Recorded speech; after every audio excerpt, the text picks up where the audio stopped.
स्वागत है आप सभी का मेरे YouTube चैनल एजुकेशनल स्टोरी में। आज की कहानी है मालती जोशी जी की कहानी प्यार के दो पल बहुत हैं।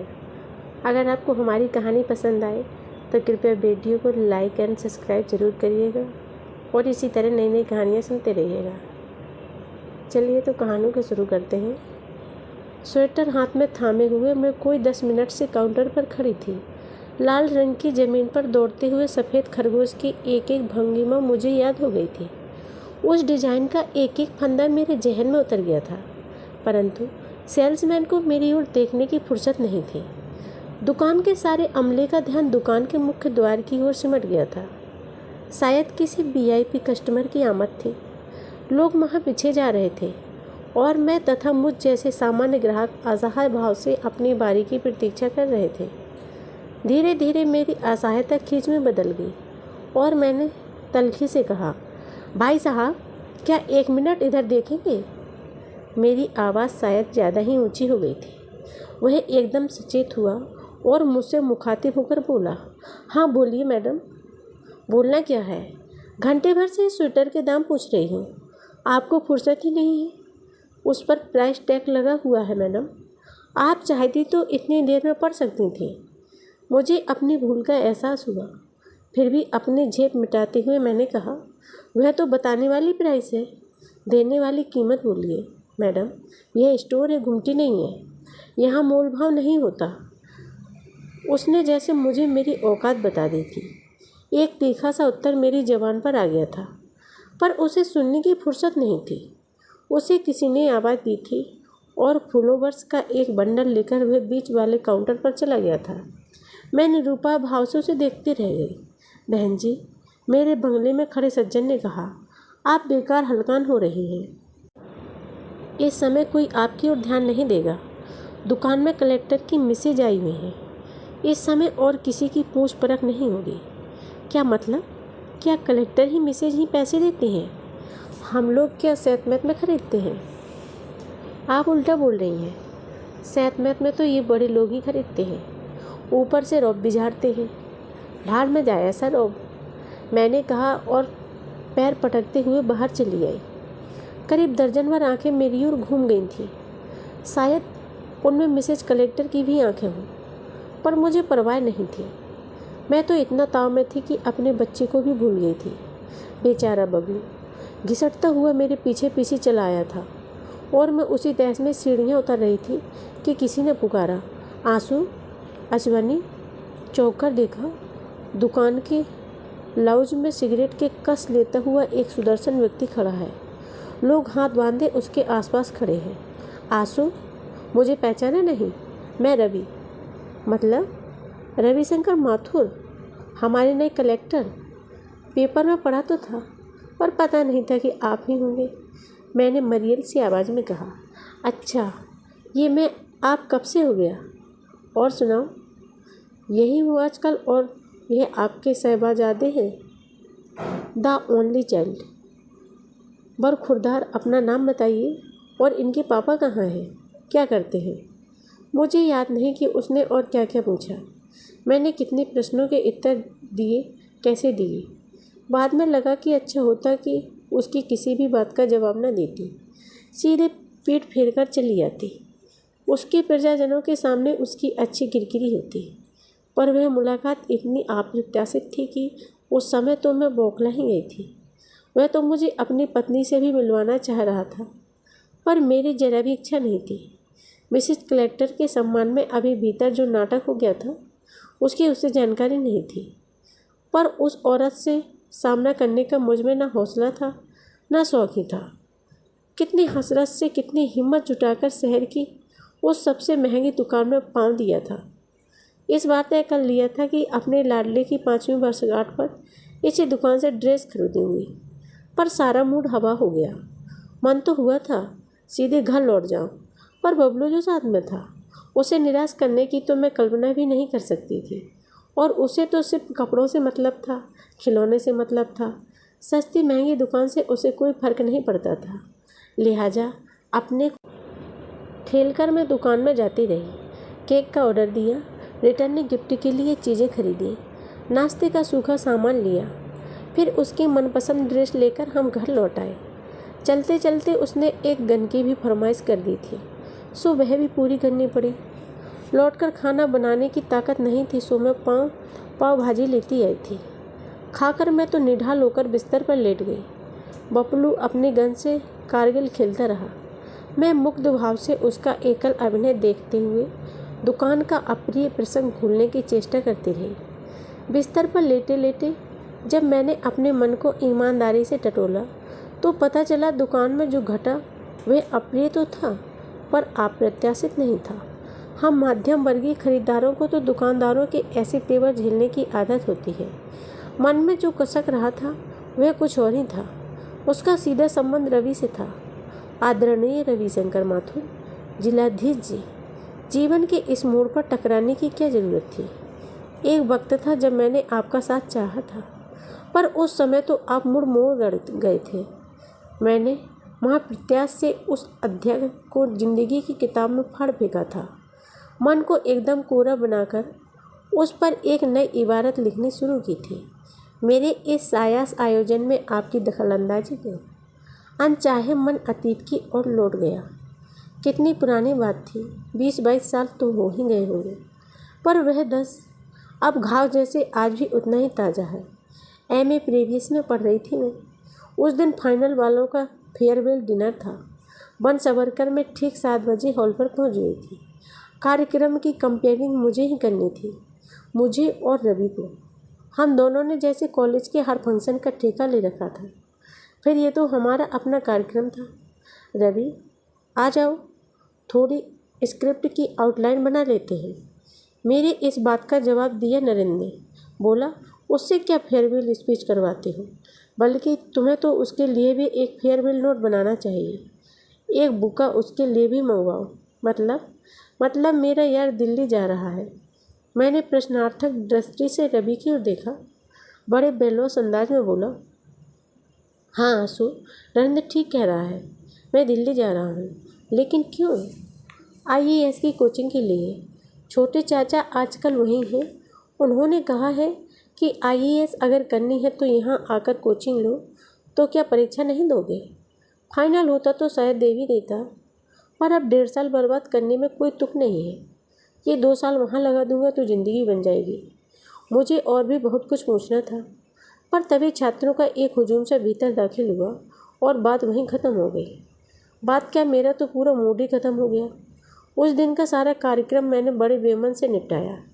रवि लेकिन बहुत खुश था। पूरे समय चहक रहा था। लोगों की बधाइयाँ ऐसे स्वीकार कर रहा था मानो सचमुच सिलेक्शन हो ही गया हो। मुझे उसके जाने का दुख ज़्यादा था या कि अपने अहम को ठेस पहुंचाने का, यह मैं खुद ही तय नहीं कर पा रही थी। पर एक बात तय है कि इतनी बड़ी खबर किसी तीसरे के मुंह से सुनना मुझे अच्छा नहीं लगा था। 2 दिनों तक मैं उससे बात करने को तरसती रही, पर मौका ही ना मिला। पता लगा TC आदि निकलवाने में व्यस्त है। मतलब कि जाने की पूरी तैयारी हो चुकी है। मेरा तो कलेजा मुँह को आने लगा। तीसरे दिन मैंने उसे पकड़ ही लिया। हस्बे मामूल दोस्तों से घिरा हुआ था। चटर्जी सर का पीरियड था, जिसे हम दोनों कभी मिस नहीं करते थे। उसे तो खैर अब कोई परवाह नहीं थी, पर उसकी खातिर मैं भी पीरियड गोल कर दिया। सारा संकोच त्याग कर सीधे सामने जाकर खड़ी हो गई। रवि, जरा मेरे साथ लाइब्रेरी तक चल सकोगे ना? वह चौंक पड़ा, फिर संभल कर बोला, क्यों? आज क्लास में नहीं जाना है? नहीं, लाइब्रेरी में ज़रूरी काम है। वह मना कर नहीं सका। यार, लोग भी समझदारी से तीतर बीतर हो गए। चलो, उसने कहा और साथ हो लिया। मैंने सीधे कैंटीन की राह पकड़ ली। तुम तो लाइब्रेरी जा रही थी ना? नहीं, मुझे तुमसे ज़रूरी बात करनी है और लाइब्रेरी में बात करना मना है। उसने शायद खतरे को भांप लिया। वही रास्ते में ठिठक कर खड़ा हो गया। बोलो, क्या बात है? बात तो खड़े खड़े नहीं हो सकती। कैंटीन ना जाना चाहो तो यहीं घास पर बैठ लेते हैं। और प्लीज़ इस तरह बार बार घड़ी मत देखो। आज की गाड़ी से ही रिजर्वेशन नहीं है ना? वह झेप गया। फिर हम लोग चुपचाप चलते हुए कैंटीन तक आ गए। जैसा कि मैं जानती थी, इतनी सुबह वह लगभग खाली थी। हम लोग सबसे कोने वाले मेज पर जाकर बैठ गए। हाँ, अब बोलो, क्या बात है? उसने बेजार से लहजे में कहा। तो तुम जा रहे हो? हाँ। कितने दिनों के लिए? कह नहीं सकता। 2 साल, 4 साल, जितने भी लग जाएं। जो काम ठान लिया है उसे पूरा करके ही लौटना है। तब तक मैं क्या करूं? कर तो रही हूँ। प्रीवियस करो, फाइनल करो, चाहो तो PhD कर लेना। वैसे भी लेक्चरशिप तुम्हारी तय है। PCS में भी तुम्हें कोई रोक नहीं सकता। तुम क्या सोचते हो तुम्हें मैंने अपना कैरियर गाइड्स नियुक्त किया हुआ है? तो फिर मुझसे पूछने का मतलब क्या है? मैं यह पूछ रही हूँ कि मेरे लिए क्या सोचा है। वह ठठाकर हंस पड़ा। अरे तुम तो एकदम वो परिणीता वाली मीना कुमारी की टोन में बोल रही हो। मुझे क्या करना होगा? उसने मीना कुमारी की नकल उतारते हुए कहा। वह अब भी हंसे जा रहा था, पर जब मैंने उसकी हंसी में साथ नहीं दिया तो चुप हो गया। मैंने कहा, यही समझ लो कि मैं परिणीता की मीना कुमारी की तरह ही पूछ रही हूँ, मेरे लिए क्या सोचा है? उसकी आंखें आश्चर्य से फैल गई। आंसू? Are you serious? क्या तुम सीरियस नहीं हो? सॉरी आंसू, पर मैंने इस तरह से कभी सोचा ही नहीं था। We are just friends, good friends, no doubt. What just friends? तुम्हें अगर किसी तरह की गलतफहमी हो गई हो तो मुझे बहुत दुख होगा। मैं अपने आप को कभी माफ़ नहीं कर पाऊँगा, लेकिन मैं सच कहता हूँ कि इस तरह की बात कभी मेरे मन में उठी ही नहीं। I think we are too young for such things. उसके बाद वह कब उठकर चला गया मुझे पता नहीं। वह पत्थर की मूर्ति की तरह देर तक अपनी कुर्सी पर बैठी रही। मुझे सिर उठाते ही शर्म आ रही थी। लग रहा था जैसे यहाँ उपस्थित सभी ने मेरे अपमान का नाटक देख लिया है। इस कैंटीन के दरो दीवार भी मेरी फजीहत के चश्मदीद गवाह हैं। उसके बाद दोबारा मैं उस कैंटीन में पाँव रखने की हिम्मत नहीं जुटा पाई।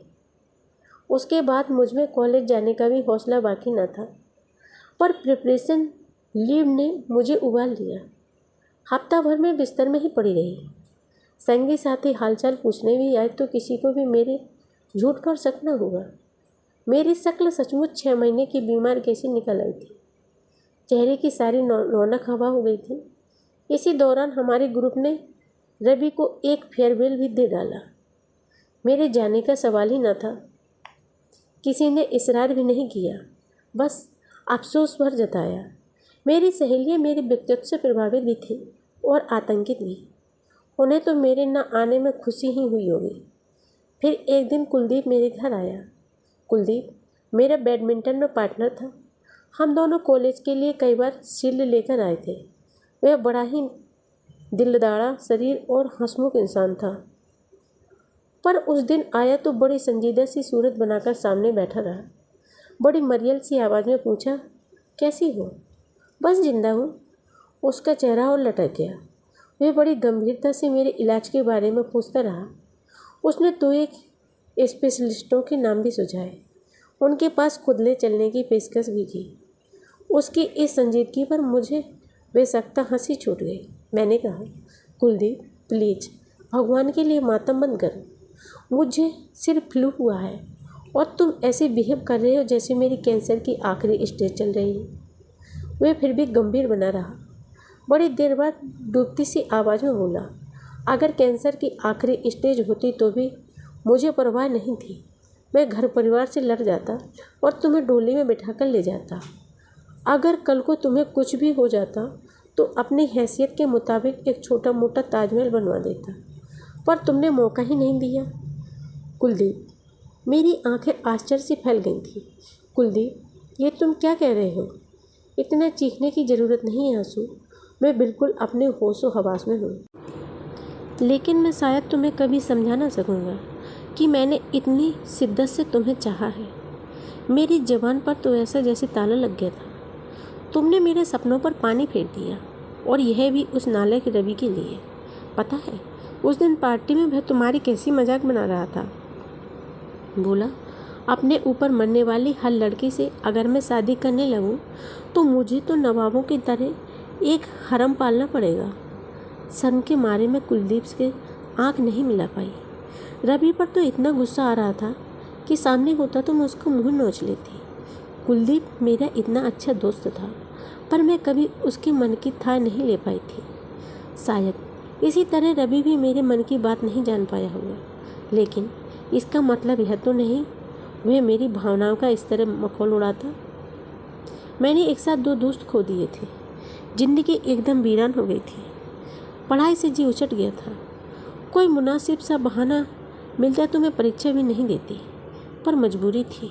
रिजल्ट देखकर मुझे कोई आश्चर्य नहीं हुआ, क्योंकि मैं जानती थी कि मैं क्या करके आई हूँ। पर घर वाले सख्ती में आ गए। पापा तो रिवैल्यूएशन की जिद पर अड़े थे। बड़ी मुश्किल से उन्हें मनाया जा सका। फाइनल तक आते आते मन का गुब्बार काफ़ी हल्का हो चला था। पढ़ाई भी मैंने जमकर की, पेपर्स भी ठीक ठाक नहीं दिए, पर पिछली कसर पूरी ना हो सकी। सारा कैरियर चौपट हो गया। रिजल्ट आते ही माँ ने हल्ला मचाना शुरू किया तो पापा भी चेते। उन्होंने ज़ोर शोर से वर्षोधन शुरू कर दिया। बेचारे कहाँ कहाँ से मेरे लिए रिश्ते ढूंढ कर लाते थे। मैं हर एक में अपने सपनों का राजकुमार खोज रही थी, पर निराशा ही हाथ लगती थी। कुछ लोगों ने स्वयं ही मुझे नकार दिया। उनकी दृष्टि में मेरी शैक्षणिक योग्यता उनके अनुरूप नहीं थी।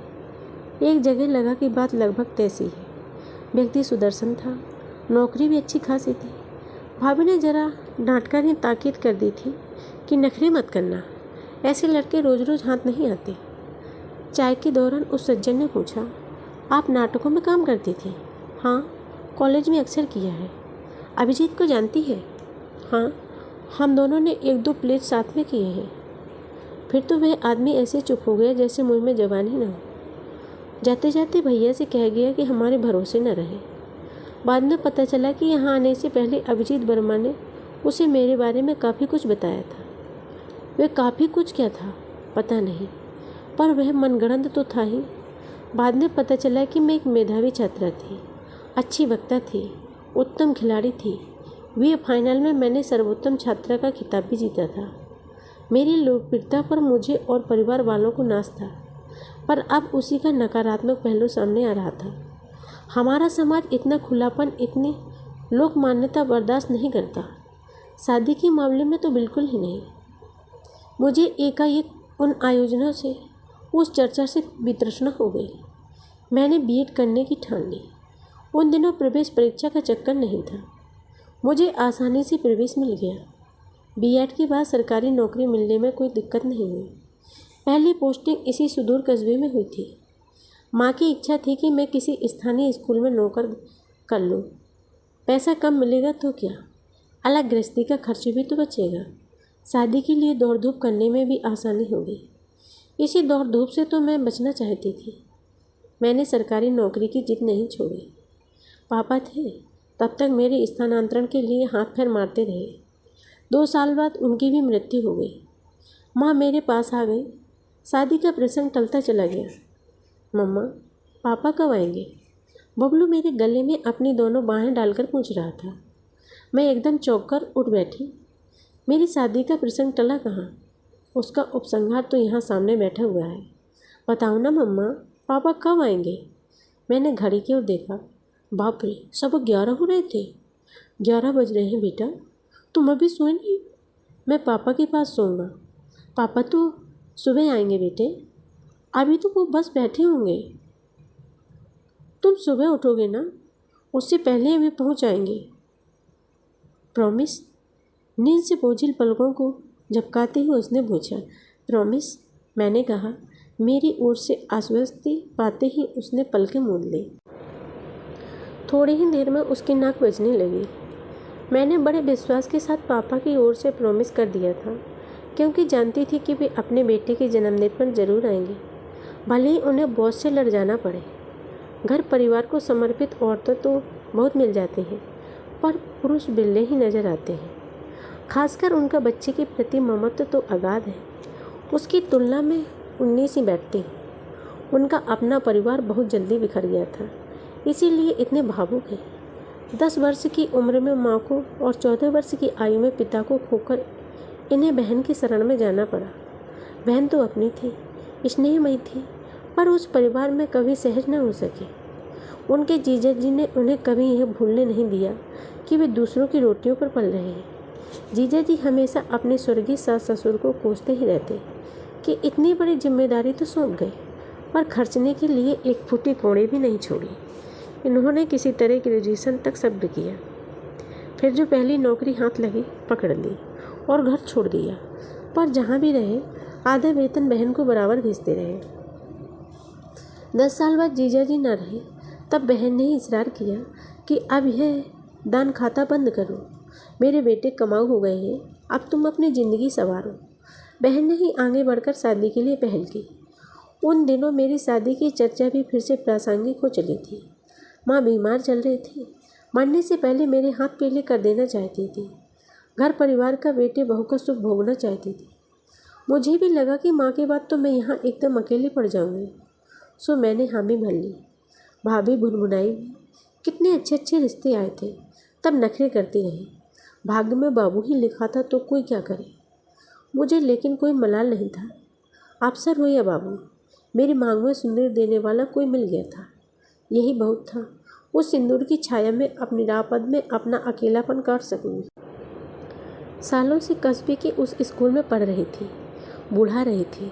32 साल की उम्र में सपने तो सब हवा हो गए थे। शादी बस एक समझौता था।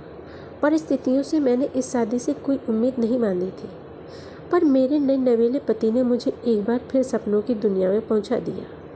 शादी के बाद वे मुझे मसूरी घुमाने ले गए। उन्होंने मुझे उपहारों से लाद दिया, महंगे होटल्स में खाना खिलाया, टैक्सी में दर्शनीय स्थलों की सैर कराई। वे 8 दिन मेरे जीवन के सबसे अच्छे दिन थे। मैं खूब एंजॉय कर रही थी, पर मन में एक बात बार बार उठ रही थी कि इतनी साधारण सी नौकरी वाला यह शख्स इतना साय खर्च कैसे है। जरूर कोई ऊपरी आमदनी का जरिया होगा, पर वह समय इतनी ऊंच नीच सोचने का नहीं था। हर क्षण को भरपूर जी लेने का था, पर हर सपना कभी न कभी टूटता ही है। हमारी छुट्टियां भी समाप्त होने को थी। नौकरी पर लौटने से पहले पति का घर देखने की इच्छा हुई, क्योंकि शादी तो ननद जिज्जी के घर से ही हुई थी। असली ससुराल तो वहीं थी जहाँ पतिदेव का निवास था। छुट्टी के आखिरी 2-3 दिन हमने वहीं बिताए। उस रात मैंने खाना बनाया तो भी अपलक मुझे ताकते रहे। खाना खाते समय इतनी तारीफ की कि मैं संकोच से गड़ी गई। कहा कि आपको इतना आश्चर्य क्यों हो रहा है? मैं तो सालों से खाना बना रही हूँ, पर हिंदुस्तानी लड़की कम से कम दाल चावल सब्जी रोटी तो बना ही लेती है। फिर भी वे उसी तरह अभिभूत बने रहे। सुबह जब बिस्तर में चाय दी तो हर्ष और विस्मय से उनकी आंखें झलक रही थीं। मुझे लगा कि अब चाय की तारीफ में भी कसीदे पढ़े जाएंगे, पर जब बड़ी देर तक कोई बात नहीं हुई तो मैंने चौंक कर देखा। वे चाय का कप हाथ में थामे हुए एकटक देख रहे थे। कमरा साफ कर रही थी। झाड़ू रोककर मैंने पूछा, ऐसे क्यों देख रहे हैं? सोच रहा हूँ कि जो हाथ बैडमिंटन की रैकेट थामने के लिए बने थे आज झाड़ू लगा रहे हैं। बैडमिंटन, मेरे मुंह से अनायास ही एक उसास निकल गई। पता नहीं कितनी पुरानी बात हो गई है, अब तो याद भी नहीं आता कि कभी खेलती थी। यही तो मैं कह रहा हूँ, तुमने गलती की जो खेलना छोड़ दिया। चाहती तो किसी बैंक वगैरह में आसानी से जॉब पा जाती। वे लोग तो स्पोर्ट्समैन को हाथों हाथ लेते हैं। कुलदीप भी तो लग गया था, शायद कैनरा बैंक में। अब तो बड़ा अफसर बन गया होगा। आप कुलदीप को जानते हैं? हाँ, मैं तो सबको जानता हूँ। कुलदीप, अभिजीत, रविशंकर, असलम, कविता, सुलेखा। पता है, वह सुलेखा एक बार इटारसी में मिली थी। बाप रे, क्या मोटी हो गई है। आप इन सबको कैसे जानते हैं? उन्होंने कोई उत्तर नहीं दिया। चाय का कप तिपाही पर रखकर वे उठे। एक बड़ी सी ट्रक में से उन्होंने एक फ़ोटो निकाला और मेरे सामने रख दिया। फ़ोटो बहुत पुराना था, पर मैं पहचान गई। वह हमारे बीए का ग्रुप फ़ोटो था। सामने की पंक्ति में हम 8 लड़कियां थीं। रजनी, सुलेखा, साहिना, मैं, करुणा, गीता, पूनम और कॉलेज की ब्यूटी क्वीन सुगंधा। आपके पास ये फ़ोटो? मेरी बात पूरी होने से पहले ही उन्होंने अपनी उंगली एक बिंदु पर रख दी। तीसरी या चौथी पंक्ति में वह थे। चेहरा तब इतना भरा हुआ नहीं था, पर मैं पहचान गई। आप हमारी क्लास में थे? मेरे आश्चर्य का अंत न था। हाँ, लेकिन सिर्फ जनरल इंग्लिश की क्लास में ही हम लोग साथ बैठते थे। शेष सब्जेक्ट्स तो अलग थे ना, पर मुझे तो याद नहीं आ रहा। कैसे याद आएगा? पूरे 85 लोगों की क्लास थी और सारे वक्त शोर ही तो होता रहता था। कैसे कैसे तो लोग पढ़ाने आ जाते थे। सक्सेना सर, अवस्थी सर, बस रोल कॉल होने तक लोग क्लास में बैठते थे। बाद में तो कोई उनकी सुनता ही नहीं था। और वो पाठक सर की तो तुम लोग क्या गद बनाते थे। आपको यह भी याद है? हाँ, बैंक बेंचर्स और क्या करते थे, केवल मज़े ही तो लेते थे। मुझे तो जनरल हिंदी की पीरियड्स, वह खचाखच भरी क्लास, वह शोर, वह फिक्रे, सब कुछ याद आ रहा था। स्मृति के उपवन में अचानक असंख्य चेहरे खिल उठे थे, पर उनमें यह चेहरा कहीं नहीं था। मुझे आप याद क्यों नहीं आ रहे हैं? मैंने तड़प कर कहा। लेट इट गो यार। याद करने लायक कुछ होता तभी ना याद आता। ना पढ़ने में, ना खेलने में, ना गाने बजाने में, ना शोर शराबे में, कहीं भी तो मेरा वजूद नहीं था। तुम कैसे याद कर सकती हो? बस डिग्री भर का वास्ता था। सुबह 2 ट्यूशन करके कॉलेज पहुंचता था, शाम को लौटते हुए 2 ट्यूशन करता था। इससे ज़्यादा कुछ करने का ना तो हौसला था, ना सुविधा थी। आप मुझे जानते थे? कौन नहीं जानता था? तुम तो you were proud of our college. तुम रवि, कुलदीप, सुगंधा, तुम सब पर तो कॉलेज को नाच था। तुम तो बल्कि ऑलराउंडर थे। कभी कभी तो रसक भी होता था। ईश्वर एक ही व्यक्ति को इतना सब कुछ कैसे दे देता है? हम लोगों ने कभी बात नहीं की। एक आध बार की थी, शायद इलेक्शन के वक्त या फिर डिबेट के बाद तुम्हें कांग्रेचुलेट किया था। ठीक से याद नहीं। पर मुझे याद क्यों नहीं आ रहा? कैसे आएगा? तुम्हारे आसपास तो उन दिनों इतनी भीड़ हुआ करती थी। मैंने कितनी मुश्किल से हिम्मत जुटाई थी, मैं ही जानता हूँ। मैं तो सन्न रह गई। यह शख्स तो सब जानता है, सबको पहचानता है। क्या इसे रवि के बारे में मालूम है? क्या यह कुलदीप की भावनाओं को जानता था? क्या अभिजीत ने कभी इनके सामने भी बकवास की होगी? मैं परेशान हो उठी। वह अतीत जो मेरे लिए व्यतीत हो गया था, नए सिरे से उठ खड़ा तो ना होगा। हम लोग एमए के साथ होते तो शायद मुझे याद रहता, मैं आपको पहचान लेती। वहाँ कम लोग होते हैं ना। अरे एमए कहाँ से करता? बीए करने के तो लाले पड़े हुए थे। बोर्ड की परीक्षा में साइंस ग्रुप में 75% मार्क्स थे, पर टेक्निकल लाइन नहीं ले सका। बीए कर सका, यही बहुत था। एमए तो मेरे लिए सपना था। उस समय बस एक ही धुन थी, पैसे कमाकर जीजा जी का कर चुकाना। इसलिए जो भी नौकरी मिली पकड़ दी। शादी करने का तो कभी सोचा ही नहीं था। शायद अब भी ना करता, पर क्या, उस दिन जिज्जी ने तुम्हारी फ़ोटो दिखाई तो मैं हैरान रह गई। तुम्हारा रिश्ता कभी मेरे लिए आएगा, इसकी तो आशा ही नहीं की थी। उस समय तुम तो मेरे लिए आकाश कुसुम थी। पता नहीं किस पुण्य प्रताप से मैं मेरी झोली में आ गया।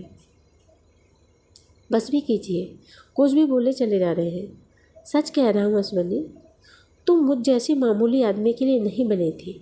तुम्हारे पिता जीवित होते तो जरूर तुम्हारे अनुरूप वर खोजते। मैं जानता हूँ पिता का ना होना क्या होता है, इसे मैं जानता हूँ। नहीं तो आज मैं भी इंजीनियर होता। चलिए यही समझ लीजिए कि हम दोनों की बदकिस्मती ने ही हम दोनों को मिलाया है। आप अगर इंजीनियर होते तो शायद हमारी शादी नहीं होती। मेरे भाई के पास इतना पैसा नहीं था। मेरी बात शायद उन्हें थोड़ी सी राहत दे गई। उनकी खोई आंखों में चमक लौट आई। उस सुबह ने मुझे भी एक सुखद मोड़ पर लाकर खड़ा कर दिया था। उस क्षण से मेरी मानसिकता भी बदल गई। यह शादी मैंने मजबूरी में स्वीकार की थी, पर पति के इस रहस्य उद्घाटन ने मेरे जीवन को एक नया अर्थ दे दिया। अब तक मैं प्यार की पीड़ा से ही परिचित थी। प्यार पाने का आनंद क्या होता है, यह पहली बार जाना। कोई मुझे इतना चाहता है, इतने सालों से चाहता है, यह सोच सोचकर मैं पुलकित होती रही। जिंदगी से जो भी गिले शिकवे थे सब दूर हो गए। इस नई अनुभूति ने मुझे एक नई जीवन दृष्टि दी। मेरे मन में उस गृहस्थी के प्रति एक ममत्व, एक अपनत्व जाग उठा। वो दिनों तक लगातार खटकर मैंने उनके ब्रह्मचारी आश्रम की काया पलट कर दी। सारे घर को धो पोंछकर चमका दिया, किचन को जरा तरतीब दी, जो भी सामान था करीने से लगाया, बिस्तर पर नई कढ़ाई वाली चादर बिछा दी, खिड़कियों के लिए नए पर्दे, कुर्सियों के लिए नए कुशन खरीदे, पाँव पोछ तक मैंने बदल डाला। वे विस्मय विमुग्ध नज़रों से मुझे देखते रहते, जैसे उन्हें अपनी आँखों पर अपने भाग्य पर विश्वास न आ रहा हो। जाने से पहले धोबी घाट लगाकर मैंने उनके सारे कपड़े धो डाले, खुद बैठकर प्रेस किए। कपड़े रखते हुए संदूक की तलहटी में रखी पासबुक पर मेरी नज़र पड़ी। उत्सुकता बस मैंने उसे उठा लिया। मन में एक अपराध बोध तो था, पर मैंने मन को समझा लिया कि यह किसी तीसरे व्यक्ति की तो नहीं है, मेरे पति की पासबुक है। उसे खोलने का मेरा हक बनता है। खोलकर देखा, मात्र 500 शेष थे। पिछले 1.5 महीने में करीब 50,000 की राशि समय समय पर निकाली गई थी। जाहिर है शादी का जो भी थोड़ा बहुत खर्च था इन्होंने ही किया होगा। और मसूरी की वह शाही ट्रिप, मैं तो पता नहीं क्या सोच बैठी थी। यह तो घर आकर पता चला कि ये आदमी कितना फटे हाल में है। ना रसोई में 4 बर्तन थे, ना ढंग की 4 कुर्सियाँ थी, ना कपड़ों के लिए अलमारी थी, ना फ्रिज था। एक ब्लैक एंड वाइट टीवी जरूर था। फिर भी उस घर में एक रिश्ता जुड़ गया था। जाते हुए मन उदास हुआ आया था, पर जब इनका भी बैग तैयार होने लगा तो मैं चौंकी। आप कहाँ चल दिए? तो मैं टैक्सी में अकेले कैसे भेज दूँ? पर टैक्सी में जाने की ज़रूरत क्या है? इतनी बसें तो चलती है। चलो अच्छा बस में ही चलते हैं। नहीं, आप नहीं आएंगे। बेकार छुट्टियाँ बर्बाद करने से फ़ायदा। अभी तो साल भर 30 त्यौहार चलते रहेंगे, आना जाना लगा रहेगा, फिर परेशानी होगी। नहीं, आप साथ नहीं आएंगे। कल ही ज्वाइन किया है और आज फिर छुट्टी लेंगे, अच्छा लगेगा? बड़ी मुश्किल से मैंने उन्हें रोका। तब से बराबर रोकती ही आ रही हूँ। हर बात पर टोकती रहती हूँ, बार बार जताती रहती हूँ कि मैं कोई विशिष्ट अतिथि नहीं हूँ, आपकी पत्नी हूँ। हर बार मेरे लिए किसी विशेष आयोजन की ज़रूरत नहीं है। उनके उफनते उत्साह को बांधना बहुत मुश्किल काम है, पर यह कठोर कर्तव्य मुझे हर बार करना पड़ता है। जैसा कि मैंने बबलू को प्रॉमिस किया था, ये सुबह 5 बजे ही लदे पदे पहुँच गए थे। मिठाई, खिलौने, ड्रेस, बबलू की जो ऐश हो गई थी। फिर हम दोनों ने मिलकर घर सजाया, रिटर्न गिफ्ट्स तैयार किए, बच्चों के लिए छोटे मोटे गेम्स भी तैयार किए। बीच बीच में मेरा रसोई में और इनका बाजार में चक्कर लगता रहा। 5 बजे सब कुछ एकदम तैयार था। 6 बजे से बच्चे आना शुरू हो गए। 9 बजे तक हंगामा चलता रहा। हम दोनों बच्चों को देख देख कर खुश होते रहे। बबलू के जन्मदिन पर हर साल ऐसा ही हंगामा होता है। उस समय वे किसी की नहीं सुनते। मुझसे कहते, देखो तुम्हारी हर बात मैं मान लेता हूँ, पर इस काम के लिए टोक मत करो। साल में एक बार मुझे अपने मन कैसी कर लेने दो। मेरे बहुत से अरमान हैं, उन्हें खुलकर निकल जाने दो। उनका अतृप्त बचपन कभी उनका पीछा नहीं छोड़ता। रात बबलू अपने उपहार खोलने में व्यस्त था और मैं बिखरा घर समेट रही थी कि मैंने देखा ये जूते बांध रहे थे। क्या निकल रहे हैं? और क्या, ऑफिस में ऑडिट चल रहा है। बड़ी मुश्किल से बॉस को एक दिन के लिए पटाकर आया हूँ। हमारी बातचीत से बबलू का ध्यान बटा। वह दौड़कर आया और पापा के गले में झूलता हुआ बोला, पापा आप फिर जा रहे हैं? गंदी बात, आप अपना ऑफिस यहाँ क्यों नहीं ले आते? ले आएंगे बेटा, भगवान ने चाहा तो दीपावली तक मेरा ऑफिस यहीं आ जाएगा। मतलब? मैंने पूछा। मतलब कुछ नहीं, ट्रांसफ़र के चांसेस हैं। पिछला खड़ूस बॉस चला गया है ना, ये वाला ज़रा कंसिडरेट है। उसने एप्लीकेशन फॉरवर्ड कर दी है। अब देखो कब तक होता है। आप एप्लीकेशन वापस ले लीजिए। क्यों? बड़ी मुश्किल से तो। नहीं, मेरी इच्छा नहीं है। वे कुछ क्षण तक मुझे घूरते रहे। उनके चेहरे पर कई रंग आए और गए। मुझे डर लगा कहीं मैं कुछ गलत ना सोचने लगे, इसलिए जल्दी से स्पष्टीकरण दे डाला। सुनिए, वो अपनी क्लास में रवि माथुर था ना, वह यहाँ कलेक्टर बनकर आ गया है। तो मैं नहीं चाहती आप अपने क्लास फेलो के मातम काम करें। पागल हुई हो? कलेक्टर से भला मेरा क्या लेना देना? फिर भी वह जिले का राजा होता है, कभी भी सामना हो सकता है। इस हिसाब से तो तुम भी उसकी प्रजा में शुमार हो। तो तुम अपना ट्रांसफ़र करा लो, फिर कल को उसकी यहाँ पोस्टिंग हो गई तो फिर कहीं चल देंगे। बबलू बारी बारी से हम दोनों के चेहरे देख रहा था। जब उसके पल्ले कुछ नहीं पड़ा तो वह वापस जाकर खिलौने में लग गया, पर उसका ध्यान उचट गया था। वह बार बार नज़र उठाकर हमें देख रहा था, हमारी बातें समझने की चेष्टा कर रहा था। अश्विनी, वे गंभीर स्वर में बोले, मैं इसीलिए हमेशा कहता हूँ कि ये मास्टरी तुम्हें फपती नहीं है। तुम एक बाबू की बीवी बनने लायक नहीं हो। तुम्हें तो किसी अफसर की बीवी बनना चाहिए था। देखिए, अगर मेरे भाग्य में अफसर की बीवी बनना लिखा होता तो किसी दिन आप भी ऑफिसर बन जाएंगे। पर भगवान के लिए बार बार ऐसी बातें मत किया कीजिए। वे एक फीकी हंसी हंस दिए। मेरी तो कभी कोई महत्वाकांक्षा नहीं रही, पर तुम्हारे लिए ज़रूर लगता है काश मैं कोई कायदे का आदमी बन पाता। कायदे के आदमी और कैसे होते हैं? मैंने उनके कंधे पर सिर रखकर कहा। हमें उस मुद्रा में देखकर बबलू भी पास खिसक आया था। मैंने उसे थपथपाते हुए कहा, एक फूला सा बच्चा, एक प्यार करने वाला पति। सच मानिए, औरत को इससे अधिक कुछ भी दरकार नहीं होता।